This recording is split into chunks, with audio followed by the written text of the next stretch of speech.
યુવરાજસિંહ ચૂંટણી 2027માં જ લડવાના છે. યુવરાજસિંહ શા માટે ન લડે તમે પ્રશ્ન ખરેખર એવો હોવો જોઈએ. કેમ કે પણ યુવરાજસિંહને 22માં ટિકિટ આપી હતી અને યુવરાજસિંહ ચૂંટણી ન લડ્યા. ચોક્કસપણે 2022માં ચૂંટણીની ટિકિટ મને આમ આદમી પાર્ટીએ દહેગામથી આપી હતી. દહેગામથી ચૂંટણી નથી લડ્યો એ વાત 100% સાચી છે. પણ 2027માં લડવાનો છું એ વાત પણ એટલી જ સાચી છે. આદરણીય ગોપાલભાઈ ઇટાલિયા આજે જ્યારે કહી શકાય કે ધારાસભ્ય પદના શપથ લઈ રહ્યા હતા ત્યારે હું ત્યાં હાજર જ હતો અને આદરણીય શંકરભાઈ ચૌધરીની અધ્યક્ષતામાં જે શપથ વિધિ ચાલી રહી હતી ત્યારે ખરેખર અંદરથી ફિલિંગ આવતી હતી એક સમય આપણો પણ આવવાનો છે કે આપણે પણ અહીંયા વિધાનસભામાં શપથ લઈશું. તમે કીધું કે હું ચૂંટણી લડીશ. હવે આ ચૂંટણી ક્યાંથી લડવા માટે વિચારી રહ્યા છો? તમને દહેગામથી ટિકિટ આપી હતી, દહેગામથી તો તમે લડ્યા નહીં. ગોંડલ તમારું પોતાનું ગામ છે એટલે ગોંડલમાં તૈયારી શરૂ કરી? આવનાર દિવસોની અંદર તમને ખ્યાલ આવી જ જશે કારણ કે આવનાર દિવસોની અંદર હું એક્ટિવ થઈ અને મારા કાર્યક્રમો પણ આપવાનો છું અને આગળના દિવસોની અંદર વિસ્તારમાં પણ કામ કરવાનો છું. તેની સાથે સાથે આમ આદમી પાર્ટીએ મને પ્રદેશમાં પણ જવાબદારી આપી છે. જ્યાંથી મારે ચૂંટણી લડવાની ઈચ્છા છે એ વિસ્તારમાં પણ હું કામ કરવાનું છે. તમે મને આગળના દિવસોમાં જોશો કે જે વિસ્તારમાંથી કામ કરીશ એમાંથી તમને આપો ખ્યાલ આવી જશે. તમે ગોંડલમાં નાનેથી મોટા થયા છો, સરકારને શું કહેશો? સરકારને એટલું જ કહેવાનું કે ભાઈ આજનું ગોંડલ અને પહેલાંનું ગોંડલ જે છે એમાં જમીન આસમાનનો ફરક આવી ગયો છે. તમે પોતે પણ ચૂંટણી લડવાની વાત કરી રહ્યા છો એટલે ગોંડલમાંથી એવું માનીને ચાલી શકું કે ગોંડલથી ચૂંટણી લડશો? આ પરિવર્તનની શરૂઆત તમે તમારા ઘરથી જ કરશો? મારી પાસે 3 ઓપ્શન છે અત્યારે, ગોંડલ, ભાવનગર ને ગાંધીનગર. એટલે આ 3 ઓપ્શનમાંથી જ હું એક ઓપ્શન પસંદ કરીશ. કારણ કે આ બેવડા માપદંડો ને બેવડી દોગલી નીતિ છે ને, દોગલી નીતિ બધાને લઈને ડૂબશે. એટલે આવનાર દિવસોની અંદર વિધાનસભામાં હવે ગોપાલ ઇટાલિયા જઈ રહ્યા છે અને ગોપાલ ઇટાલિયા સામાન્ય જનતાના નસ મેં તમને કીધું કે પારખેલો નેતા છે. કારણ કે કોઈ સિમ્બોલથી જીતેલો નેતા નથી. નમસ્કાર, હું છું ગોપી ગાંગર અને આપ જોઈ રહ્યા છો નિર્ભય ન્યૂઝ. આજે વાત કરવાની છે ચૈતર વસાવાની, કારણ કે ચૈતર વસાવાને લઈને તેમની બંને પત્નીઓ આજે જે આવેદનપત્ર છે તે આપવા માટે પહોંચ્યા હતા. એક તરફ સંજય વસાવા કહે છે કે ચૈતર વસાવા માફી માંગે, પરંતુ ચૈતર વસાવા માફી નહીં માંગે તેવું તેમની પત્નીનું કહેવું છે. અને આમ આદમી પાર્ટીના કાર્યકર્તાઓની ફરીથી આજે પોલીસ સાથે જબરદસ્ત બબાલ થઈ હતી. સાથે સાથે વાત કરીશું ગોપાલ ઇટાલિયાની, કારણ કે ગોપાલ ઇટાલિયાએ આજે ધારાસભ્ય પદના શપથ ગ્રહણ કર્યા છે અને આ વિષય ઉપર વાતચીત માટે મારી સાથે અત્યારે યુવરાજસિંહ જોડાઈ ગયા છે. યુવરાજસિંહ આમ તો વિદ્યાર્થી નેતા છે, આંદોલનમાં આપણે એમને જોતા આવ્યા છે, પણ યુવરાજસિંહ આજે તમને એક સવાલ પૂછી લઉં કે ધારાસભ્ય તરીકે ચૂંટણી લડવાના છો? યુવરાજસિંહ ચૂંટણી 2027માં જ લડવાના છે અને યુવરાજસિંહ શા માટે ન લડે તમે પ્રશ્ન ખરેખર એવો હોવો જોઈએ. કેમ કે પણ યુવરાજસિંહને 22માં ટિકિટ આપી હતી અને યુવરાજસિંહ ચૂંટણી ન લડ્યા. ચોક્કસપણે 2022માં ચૂંટણીની ટિકિટ મને આમ આદમી પાર્ટીએ દહેગામથી આપી હતી. દહેગામથી ચૂંટણી નથી લડ્યો એ વાત 100% સાચી છે. પણ 2027માં લડવાનો છું એ વાત પણ એટલી જ સાચી છે. કેમ કે 2022માં કદાચ એટલી બધી કદાચ પરિપક્વતા નહોતી, એટલા બધા હજી કદાચ સેટ નહોતા થયા અને મારા માટે હજી રાજકીયમાં પેલું પગલું હતું. હું કદાચ રાજકારણને સમજી નહોતો. હવે હું રાજકારણ સમજી ગયો છું અને આવનાર દિવસોની અંદર ચૂંટણી લડવાનો છે. તમે હું એ પણ કહી દઉં કે જો આપણા દેશમાં અને ગુજરાતમાં જોવા જાય ખાસ કરીને 107 કેસવાળા વ્યક્તિઓ ચૂંટણી લડતા હોય અને જીતી જતા મેમ્બર ઓફ પાર્લામેન્ટ પણ બની જતા હોય, આપણે અહીંયા 8 પાસ વ્યક્તિ પણ ચૂંટણી લડતા હોય અને ધારાસભ્ય બની જતા હોય, મંત્રી પણ બની જતા હોય, તો હું તો ગ્રેજ્યુએટ થયેલો વ્યક્તિ છું, શા માટે ચૂંટણી ન લડું? એટલે આવનાર દિવસોની અંદર ચૂંટણી પણ લડાશે અને સામાન્ય જનતાના પ્રશ્ન પણ ઉપાડશે. એટલે 2027માં ચૂંટણી લડવાની પૂરેપૂરી તૈયારી છે. એટલે કેવું લાગે જ્યારે તમારી સાથેના લોકો, તમે જેમ આંદોલન કરી રહ્યા છો એમાંથી જ એક ગોપાલ ઇટાલિયા આવે છે અને ગોપાલ ઇટાલિયાએ આજે ધારાસભ્ય તરીકેના શપથ ગ્રહણ કર્યા? આદરણીય ગોપાલભાઈ ઇટાલિયા આજે જ્યારે કહી શકાય કે ધારાસભ્ય પદના શપથ લઈ રહ્યા હતા ત્યારે હું ત્યાં હાજર જ હતો અને આદરણીય શંકરભાઈ ચૌધરીની અધ્યક્ષતામાં જે શપથ વિધિ ચાલી રહી હતી ત્યારે ખરેખર અંદરથી ફિલિંગ આવતી હતી એક સમય આપણો પણ આવવાનો છે કે આપણે પણ અહીંયા વિધાનસભામાં શપથ લઈશું. મને આ દિવસ ઐતિહાસિક રીતે યાદ રહેવાનો છે કારણ કે જે વ્યક્તિ આંદોલન કરી, એટલે આંદોલનમાં થાય કેવું ખબર છે, આપણે લોકોના પ્રાણ પ્રશ્નોને ટચ કરતા હોઈએ છીએ, એને ન્યાય આપવાનો પ્રયત્ન કરતા હોઈએ છીએ. કોઈ પણ આંદોલનકારી કે ક્રાંતિકારી જ્યારે એ વિધાનસભા સુધી પહોંચે ત્યારે એ સામાન્ય જનતાની નસ એ પારખતો હોય છે. એટલા માટે સામાન્ય જનતાની નસ જે વ્યક્તિ પારખી અને જે વિધાનસભા સુધી પહોંચે તો એનો અવાજ ગુંજે અને એ તો કહી શકાય કે વિસાવદરની ભૂમિમાંથી આવે છે. વિસાવદરની ભૂમિમાંથી જીતીને અત્યારે આવ્યા છે એટલે કે ભાઈ ગીરની ભૂમિ એટલે કે ડાલામથાની ભૂમિ અને ડાલામથાનો ડણક એ હવે વિધાનસભાની અંદર ગરજવાની છે. અને આ જે સિંહ ગર્જના છે એ સિંહ ગર્જના એ જ્યારે વિધાનસભામાં જ્યારે ગુંજશે ત્યારે જોવા જેવી પણ થવાની છે. કારણ કે મને લાગે છે 162 જે ધારાસભ્યો છે એનો ક્લાસ હવે ગોપાલભાઈ ઇટાલિયા લેવાના છે આવનાર દિવસે. એટલે મારા માટે ખૂબ ઐતિહાસિક ક્ષણ હતી અને હું એવું ઈચ્છું છું કે હવે અમારા જે ગુજરાતના જે યુવાનોના જે પ્રાણ પ્રશ્નો છે, ખાસ કરીને યુવા નેતા છું એટલા માટે તો રહેશે જ કે ભાઈ ગુજરાતની અંદર છેલ્લા 10 વર્ષની અંદર જોવા જઈએ તો 34 પેપર લીકેજ થયા છે. એ જ રીતે વિદ્યાર્થીઓના ભવિષ્ય સાથે ઘણી બધી વખત અલગ અલગ ગેરરીતિઓ આચરીને ચેડા કરવામાં આવ્યા છે. એ જ રીતે શિક્ષણના પ્રશ્નો હોય તો એ પણ કહી દો, કે રોજગારીના પ્રશ્નો હોય તો એ પણ કહી દો કે અત્યારે સરકારી રોજગારી ઓછી થતી જાય છે અને લાગવકશાહીવાળી જે રોજગારી રહી એ વધારે અત્યારે ફલતી જાય છે. તો ગોપાલભાઈ ઇટાલિયા પાસે મારી અપેક્ષા એ રહેવાની છે કે યુવાનોના પ્રાણ પ્રશ્નોનું નિરાકરણ લાવે. કારણ કે અવારનવાર છાસવારે જોવા જઈએ તો વિદ્યાર્થીઓના ભવિષ્ય સાથે એક રમત જ રમાઈ રહી હોય. અચાનક જ સિલેબસ બદલી દેવામાં આવે, અચાનક જ પરીક્ષા પદ્ધતિનો પ્રક્રિયા બદલી દેવામાં આવે, પરીક્ષાના કાંઠે આવીને વિદ્યાર્થી ઉભો થાય, પરીક્ષાનું પેપર લીકેજ થઈ જાય. તો આ બધી ઘટનામાંથી ક્યાંક નિરાકરણ આવે. એટલા માટે મારી અપેક્ષા ગોપાલભાઈ ઇટાલિયા સામે એ રહેવાની છે કે તાત્કાલિક રીતે જોવા જઈએ તો કંઈક એ પ્રકારની કાર્યવાહી થાય કે અથવા તો એ પ્રકારના વિધાનસભાની અંદર પ્રશ્નો થાય કે જેથી કરીને આ નિરાકરણ આવવું બહુ જરૂરી છે. આદરણીય ચેતરભાઈ વસાવા હતા જ, એવું નહોતું કે નહોતા. ચેતરભાઈ વસાવા બોલતા જ હતા. કહી શકાય કે વિદ્યાર્થીઓ માટે મેં જોયું છે કે ભાઈ રિવર્સ દાંડી યાત્રા કાઢવાની હોય કે પછી આદિવાસીના સમાજના પ્રશ્નો હોય, જે શિષ્યવૃત્તિના પ્રશ્નો હોય કે શિક્ષકોના પ્રશ્નો હોય પોતાના વિસ્તારના કે બીજા વિસ્તારના, એ સતત ઉઠાવતા રહેતા હતા. પણ હવે એ અવાજ ડબલ થયો છે અને આ જે ડબલ એન્જિનની તાકાત હવે આ વિધાનસભાની અંદર જ્યારે ગુંજશે ત્યારે મને ચોક્કસપણે એવું લાગે છે કે ભાઈ આવનાર દિવસોમાં વિધાનસભામાં હવે જોવા જેવી થશે. મોરો ન થાય એટલી એક અપેક્ષા રાખીએ છીએ. કારણ કે હું છું સૌરાષ્ટ્રનો મૂળ તો, એટલે મને આ ડાયરાબાજીના શબ્દોથી જરાક નફરત છે. કારણ કે એટલા માટે કારણ કે મોરો ઈ શબ્દ જે છે ને ત્યાં એટલા માટે વાંધો છે, આ ડાયરાબાજીનો શબ્દ છે. અને મોરો કરવો હોય તો ખરેખર કામથી બતાવો ભાઈ. પોતાના વિસ્તારમાં તમે 100 કામ કરીને બતાવો અને સામેવાળાને ચેલેન્જ ફેંકો મેં આ 100 કામ કરીને બતાવે, ફલાણા ભાઈ 100 કામ કરીને બતાવે. આવી ચેલેન્જ આપો. મહેરબાની કરીને રાજીનામાની ચેલેન્જ ન આપો. એક તો તમને જનતા એટલો જનાદેશ આપ્યો છે એટલે કે તમને અહીંયા સુધી ચૂંટીને મોકલા છે, પછી એનો જ ક્યાંક ને ક્યાંક તમે દુર્વ્યવહાર કરી અને એને તમે એમ કહો છો કે હું રાજીનામું આપી દઈશ, ફલાણા પાસેથી ચૂંટણી લડવા આવે. એટલે આ જે કાંતિભાઈ અમૃતિયા જે છે હમણાં જે ચેલેન્જમાં મોરાની વાત કરતા હતા, મહેરબાની કરીને એવું ન થાય ભવિષ્યમાં, એવી અપેક્ષા પણ મારે આજે રાખવી છે તમારા માધ્યમથી. તમે કીધું કે હું ચૂંટણી લડીશ. હવે આ ચૂંટણી ક્યાંથી લડવા માટે વિચારી રહ્યા છો? તમને દહેગામથી ટિકિટ આપી હતી, દહેગામથી તો તમે લડ્યા નહીં. ગોંડલ તમારું પોતાનું ગામ છે એટલે ગોંડલમાં તૈયારી શરૂ કરી? આવનાર દિવસોની અંદર તમને ખ્યાલ આવી જ જશે. કારણ કે આવનાર દિવસોની અંદર હું એક્ટિવ થઈ અને મારા કાર્યક્રમો પણ આપવાનો છું અને આગળના દિવસોની અંદર વિસ્તારમાં પણ કામ કરવાનો છું. તેની સાથે સાથે આમ આદમી પાર્ટીએ મને પ્રદેશમાં પણ જવાબદારી આપી છે. અત્યારે ઉત્તર ગુજરાતના અમુક જે કહી શકાય કે વિસ્તારો છે એમાં પણ પ્રભારી બનાવવા જઈ રહ્યા છે મને. તો એ વિસ્તારોની પણ જવાબદારી મને આપવાના છે. એટલે ઉત્તર ગુજરાતમાં પણ હું કાર્ય કરવાનો છું. તેની સાથે સાથે જ્યાંથી મારે ચૂંટણી લડવાની ઈચ્છા છે એ વિસ્તારમાં પણ હું કામ કરવાનું છે. તમે મને આગળના દિવસોમાં જોશો કે જે વિસ્તારમાંથી કામ કરીશ એમાંથી તમને આપોઆપ ખ્યાલ આવી જશે. અચ્છા, તમે કહી રહ્યા છો કે વિસ્તારથી ખ્યાલ આવી જશે, પણ કારણ કે તમે પોતે ગોંડલથી આવો છો, ગોંડલની ભૌગોલિક સ્થિતિ અને ગોંડલની રાજકીય સ્થિતિ હોય કે ક્રિમિનલ સ્થિતિ હોય, આખી બધી જથી ખૂબ સારી રીતે વાકેફ છો. તમને લાગે છે કે તમે ભણેલા ગણેલા એક યુવાન ગોંડલમાંથી ચૂંટણી લડવી જોઈએ? હું ચોક્કસપણે માનું છું કે ગોંડલની રાજનીતિમાં અત્યારે જે રીતે ગુંડારાજ ચાલી રહ્યું છે અથવા જે રીતે અત્યારે કહી શકાય કે તણાવભર્યું જે વાતાવરણ ઊભું કરવામાં આવી રહ્યું છે એવું વાતાવરણ ન થવું જોઈએ. ભૂતકાળમાં પણ મેં મારી કહી શકાય કે હું જે સમયે ગોંડલ હતો ત્યારે પણ મેં મર્ડર થતા જોયા છે.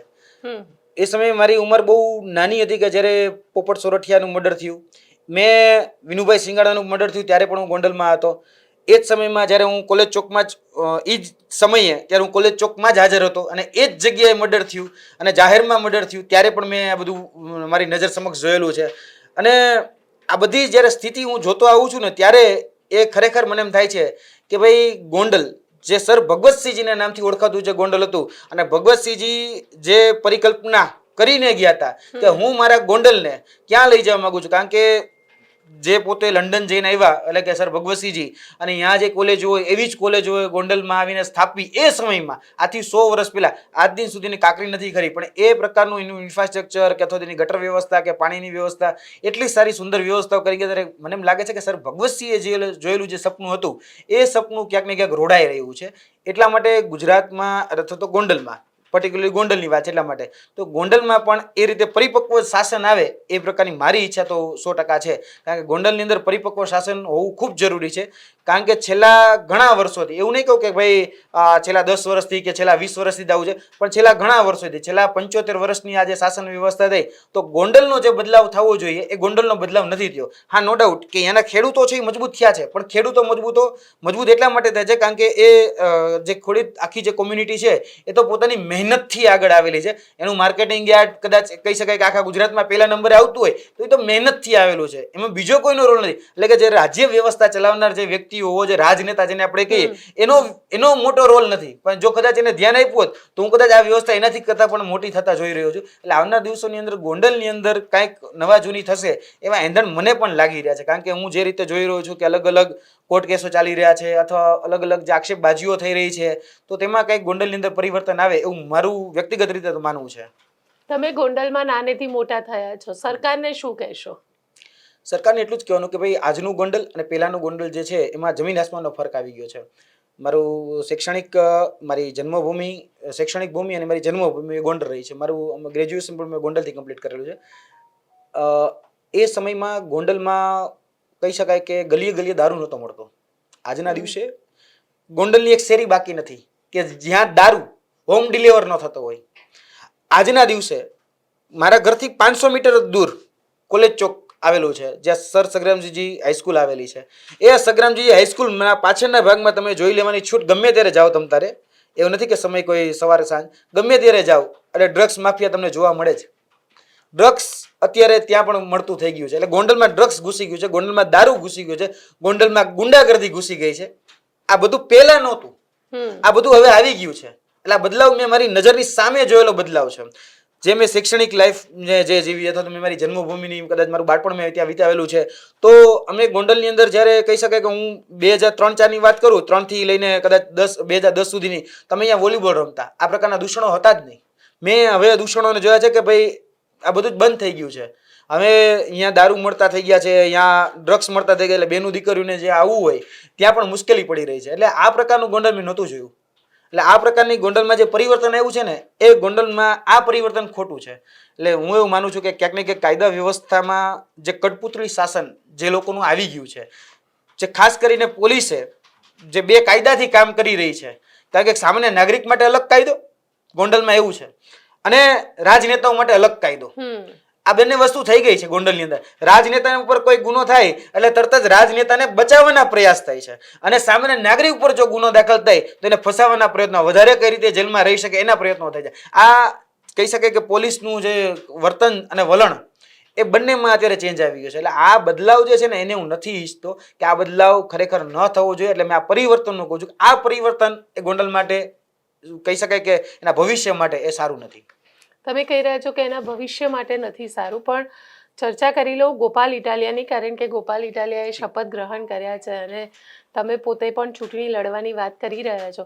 એટલે ગોંડલમાંથી એવું માનીને ચાલી શકો કે ગોંડલથી ચૂંટણી લડશો, આ પરિવર્તનની શરૂઆત તમે તમારા ઘરથી જ કરશો? મારી પાસે 3 ઓપ્શન છે અત્યારે, ગોંડલ, ભાવનગર ને ગાંધીનગર. એટલે આ 3 ઓપ્શનમાંથી જ હું એક ઓપ્શન પસંદ કરીશ. મારી પાસે આ 3 વિસ્તારો છે, 3 વિસ્તારમાંથી જ હું મારી આગળની જે પણ રણનીતિ છે કે મારી રૂપરેખા છે એ તૈયાર કરીને ચાલવાનો છું. મનમાં થોડુંક નક્કી છે, પણ આગળના દિવસોમાં જે રાજકીય વિશ્લેષકો છે કે ભાઈ મારા જે અંગત મિત્રો છે એની સલાહ સૂચન લઈને હું આગળ વધવાનો છું. અને એવું લાગતું હશે તો ચોક્કસપણે તમે જે વિચારો છો એ કદાચ સમય આવશે તો એને માટે પણ મારી તો તૈયારી છે, કારણ કે હું કોઈનાથી ડરતો નથી. મેં એવા કોઈ ખોટા કામ કર્યા નથી. મારે કોઈ દિવસ કોઈનું હડપી નથી લેવું, કોઈનું પચાવી નથી પાડવું, મારે ગુંડાગર્દી નથી કરવી. હું મુદ્દા ઉપર લડવાવાળો માણસ છું અને મને મુદ્દા ખબર જ છે ગોંડલના, મને ખબર જ છે ભાવનગરના, મને ગાંધીનગરના મુદ્દા ખબર જ છે. હું આટલા વર્ષોથી કામ કરું છું, તો મને મુદ્દાગત રાજનીતિમાં જ રસ છે અને હું મુદ્દાગત રાજનીતિમાં જ આગળ વધવા માંગુ છું. એટલે આવનાર દિવસોની અંદર તમે મને જોઈ શકો છો કે હું ચોક્કસપણે વિસ્તારમાં કામ તો કરીશ જ, વધીને કદાચ મહિનો 2 મહિનાની અંદર જ. અચ્છા, એક સવાલ તમને એ પણ પૂછી લો, કારણ કે આજે ગોપાલભાઈએ શપથ લીધા ને ચૈતરભાઈ જેલમાં છે. ચૈતર વસાવા માટે એવું કહેવાય રહ્યું છે, સંજય વસાવા કહી રહ્યા છે કે માફી માંગે ચૈતર વસાવા, અને જો માફી માંગશે તો હું કેસ પાછો ખેંચી લઈશ. માફી કોઈ ભૂલની હોય, કોઈ જગ્યાએ ક્યાંક ક્ષતિ થઈ ગઈ હોય એની હોય. માફી શા માટે ચેતરભાઈ વસાવા માગે એ મને નથી સમજાતું. જો તમે એને માફી લાયક ગુનો ગણતા હોય તો આટલી આકરી કલમો લગાડી જ શા માટે? જો તમે એને કદાચ જેનું નામ લીધું ધનુ વસાવા સાહેબનું, જો એને તમે માફી લાયક ગુનો ગણો છો તો આટલી ભારે કલમો લગાડી જ શા માટે? 307 જેવી એટેમ્પ ટુ મર્ડર ની કલમ એ શા માટે ભાઈ તમારે લગાડવી પડી? અને જો માફી પતી જવાનું હોય તો આ રાજકીય સ્ટન્ટ શા માટે કરવામાં આવ્યો? શા માટે એટલી બધી કિન્નાખોરી રાખવામાં આવી? આ ક્યાંક ને ક્યાંક બતાડે છે, આ શબ્દો જ બતાડે છે કે માફી, જો માફી લાયક ગુનો હોય તો બારોબાર પતાવટ થઈ જવી હતી, અથવા તો સાથે બેસીને પટાવટ થઈ જતી. કદાચ ક્લેશ થાય. જો મીટિંગ શેની હતી સમજજો, એટીવીટીના સંકલનની મીટિંગ હતી, એટલે કે જે ગ્રાન્ટ આવતી હોય એ ગ્રાન્ટમાં જે કહી શકે ડેડિયાપાડાના ઈસો છે અથવા તો એની આજુબાજુના ભરૂચની અંદર આવતા જે અલગ અલગ વિધાનસભાના ક્ષેત્રો છે અહીંયા ગ્રાન્ટ કેટલી મળશે આ પ્રકારની વાત હોય. માની લો કે કદાચ ચેતરભાઈએ ઉગ્રથી એવું કીધું મને મને મારા વિસ્તારની અંદર કામ કરવા માટે વધારે ગ્રાન્ટ આપો, ઓલા લોકો ઓછી ગ્રાન્ટ આપતા છે, બીજો ત્રીજો કોઈ પ્રશ્ન પેદા થયો એની અંદરથી ચર્ચા ચર્ચિત થઈ હશે અને એમાંથી કંઈક વાતાવરણ ઉગ્ર બન્યું હશે. ઉગ્ર બન્યું હશે એટલે કંઈક આવું વાતાવરણ દોડાણું હશે. હું એવું માનીને ચાલું છું કે મારી પાસે એવો વિડીયો ફૂટેજ નથી છતાં પણ કે એવું વાતાવરણ દોડાણું હશે અને ક્યાંક આક્રમકતા આવી હશે. બરોબર, હું ના નથી પડતો, આવી દરેક જગ્યાએ આવે છે. દરેક વિસ્તારોમાં પોતાના વિસ્તારમાં વિકાસના કામ થાય એટલા માટે આ ઘટનાઓ ઘટતી હોય છે. હવે તમને ત્યારે એવું લાગે છે કે માફી લાયક ગુનો છે તો ત્યારે જ તમારે માફી આપી દેવી હતી, અથવા તો કહી શકાય કે ભાઈ તમે પોલીસ સ્ટેશનમાં લઈને માફી આપી દેવી હતી. તમારે આ ભાઈ ગુનો દાખલ કરવાની ક્યાં જરૂર હતી? વાત બીજી, હવે હું તમને એમાં એક્સ્ટ્રીમ સ્ટેજ ઉપર જાઉં છું કે જો માફી આપવા લાયક તમે ગુનો સમજતા હોય તો કોર્ટમાં જઈ અને તમે કહી શકો છો. તમે કેમ કોર્ટમાં નથી જતા? કોર્ટમાં જઈને માફી પત્ર તમે એવું કહો છો કે ભાઈ મારે લખાવવું છે, શા માટે મીડિયામાં આવીને કહો છો? કોર્ટમાં જઈને કહો કે ભાઈ વ્યક્તિ જો મારી માફી માગી લે તો હું એને માફ કરી દેવા તૈયાર છું. બીજી વાત કરું કે ભાઈ આ વ્યક્તિ એટલે કે ચેતરભાઈ વસાવા મારા આદરણીય પરમ મિત્ર છે અને ચેતરભાઈ વસાવા વ્યક્તિ બાબતે મને હંમેશા માન રહેવાનું છે, કારણ કે મારા મુદ્દે પણ બોલ્યા છે, સામે જનતાના મુદ્દે પણ હંમેશા બોલ્યા છે. તો હું વાત કરું કે બેન કોઈ પણ એક ઘટના ઘટે તેના માટે કાયદો અલગ અલગ ન હોઈ શકે.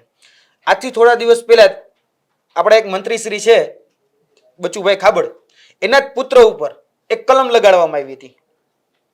હવે કલમનો બેન દાયરો એવો હોય છે, હું મારી રીતે જે રીતે કાયદો જાણું છું એવી રીતે કહું કે કોઈ પણ કલમની અંદર એવી ભારે કલમ હોય જેને આપણે કહીએ કે જેની અંદર 7 વર્ષથી લઈને 10 વર્ષ સુધીની સજા હોય તો એમાં હાઈકોર્ટ જામીન આપી શકે. નીચલી કોર્ટ તમને જામીન, ચીફ જ્યુડિશિયલ જેને આપણે કોર્ટ કહેવાય, જામીન ન આપી શકે કારણ કે એની પાસે એટલી સત્તા જ ન હોય. હવે બચુભાઈ ખાબડના દીકરા મંત્રીના દીકરા છે એટલે નીચલી કોર્ટમાંથી એને જામીન મળી જાય છે અને આ ચીફ જ્યુડિશિયલ કોર્ટમાંથી ચેતરભાઈને જામીન નથી મળતા. આ હકીકત છે. હવે ચેતરભાઈ ઉપર જે જામીન લાગેલા ટૂંકમાં ગુનો જે લાગેલો જેમાં 307 લાગે, એટેમ્પ ટુ મર્ડર લાગેલી છે એટલે 7 વર્ષ કરતાં વધારે અને 10 કરતાં ઓછી આ પ્રકારની એમાં પ્રાવધાન રહેલા છે આઈપીસી કોડ અંતર્ગત, અત્યારે બીએનએસ કહી શકાય ભારતીય ન્યાય સંહિતા અંતર્ગત. તો આ જે કલમ છે એ કલમમાં પણ બેન દોગલા માપદંડો એ મને જોવા મળે છે. એક વ્યક્તિ જે છે મંત્રીનો દીકરો છે તો એના માટે અલગ કાયદો છે.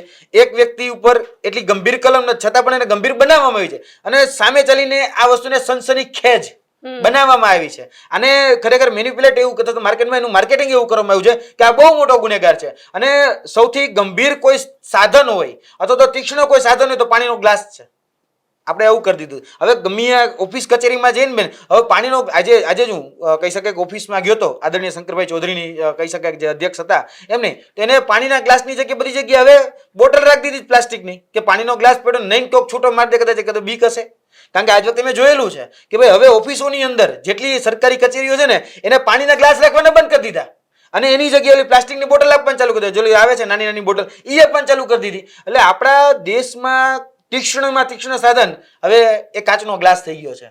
એટલે વિચારો તમે કે એક કાચના ગ્લાસમાં તમે 307 સુધી લઈ જાઓ છો પણ એક વ્યક્તિએ ભ્રષ્ટાચાર કરીને હજારો કરોડનું કરી નાખ્યું છે એને તમે સામાન્ય કલમમાં છોડી દો છો. આ નીચલી કોર્ટમાંથી વ્યક્તિ છૂટી જાય છે અને એક વ્યક્તિ હજી સેશન સુધી પહોંચે તો એને છૂટો હવે હાઈકોર્ટમાં જવાના છે. હાઈકોર્ટમાં પણ આ બાબતોની દલીલ આવનાર દિવસોની અંદર થવાની છે. એટલે આદરણીય ચેતરભાઈ વસાવા વિશે મને માન છે, સન્માન છે અને સંવેદનશીલતા પણ છે. એટલે હું એટલું કહીશ કે આવનાર દિવસોની અંદર એમના પરિવારજનોને, એમના જે ધર્મપત્ની છે, બાળકો છે, એ બાળકો કહી શકીએ કે હોસ્ટેલમાં ભણી રહ્યા છે, હું એના બાળકોને હોસ્ટેલમાં પણ મળવા જવાનો છું. એના ધર્મપત્ની છે એને ડેડિયાપાડા પણ મળવા જવાનો છું. એની પરિવારને મારાથી થઈ શકે એ મદદ પણ કરવાનો છું.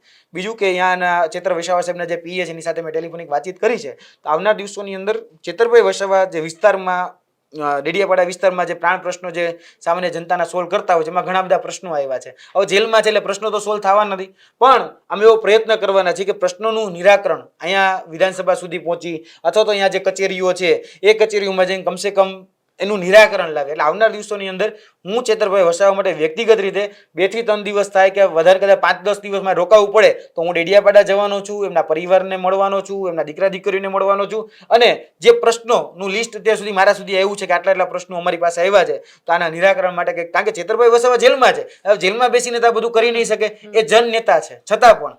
એટલે આપણે એના માટે મારાથી વ્યક્તિગત રીતે કહું છું કે મને એના પ્રત્યે હંમેશા સંવેદના રહી છે. એટલા માટે હું આવનારા દિવસોની અંદર જવાનો છું ડેડિયાપાડા, જે પણ આ પ્રશ્નો છે એના પ્રશ્નના નિરાકરણ માટે પ્રયત્ન કરવાનો છું. પણ મને એક વાંધો હંમેશા આ સરકારથી એટલે કે ભારતીય જનતા પાર્ટીથી રહે છે, અને એટલા માટે રહે છે કે ભાઈ બબે માપદંડો અને બેવડા માપદંડો બેવડી નીતિ શા માટે? એક વ્યક્તિ આજે જાહેર જનતાનું કામ કરે છે, કહી શકાય કે જાહેર જનતાના પ્રાણ પ્રશ્નોને વાચા આપે છે, એના વેદનાનો વાચક બને છે, તો એના માટે તમે ગંભીરમાં ગંભીર કલમ નાખી અને જેલમાં નાખી દેજો. એક વ્યક્તિ તમને ખબર જ છે કે હજારો રૂપિયાનો ભ્રષ્ટાચાર કરે છે અને બ્રિજ પડી જાય છે, હજારો રૂપિયાનો ભ્ષ્ટાચાર કરે છે, કૌભાંડો થાય છે, હજારો રૂપિયાનો ભ્રષ્ટાચાર કરી આ કહી શકાય કે બુટલેગર વેડા કરે છે કે ભાઈ મેં જોયું છે કે બેન હમણાં જ સુરતની ઘટના થઈ કે બીજી ઘટના થઈ, ઘણી બધી એવી ઘટનાઓ અત્યારે સામે આવી છે, તો એ બધાને બધું જ એમાં માફ કરી દેવામાં આવે છે. એટલે બેવડા માપદંડો છે, કારણ કે કાયદામાં બે કાયદા અલગ અલગ રીતે કામ કરે છે. એટલે સરકાર જે વિપક્ષના નેતા છે એમના માટે અલગ માપદંડ રાખે છે. એટલે કહું છું બેવડી નીતિ છે સરકારની કે વિરોધ પક્ષના નેતા છે, સરકારને નડતા કોઈ વ્યક્તિ છે, આંદોલનકારી છે, ક્રાંતિકારી છે, તો એના માટે અલગ કાયદો છે. અને ક્યાંક ને ક્યાંક સરકારના મળતી એટલે કે જેને ભારતીય જનતા પાર્ટીનો ખેસ પહેરેલો અથવા તો એના પરિવારમાંથી કોઈ ખેસ પહેરેલો છે તો એના માટે અલગ માપદંડો છે. વાંધો ત્યાં પડે છે કે ભાજપના લોકો ભ્રષ્ટાચાર કરે, એના જ ભ્રષ્ટાચાર કરેલા પુલ પડી જાય, એના જ સમયના જે કહી શકાય વરસાદ આવે અને 1 મહિનાની અંદર બધા જ ધોવાણ થઈ જાય તો એને કઈ સજા નથી થતી.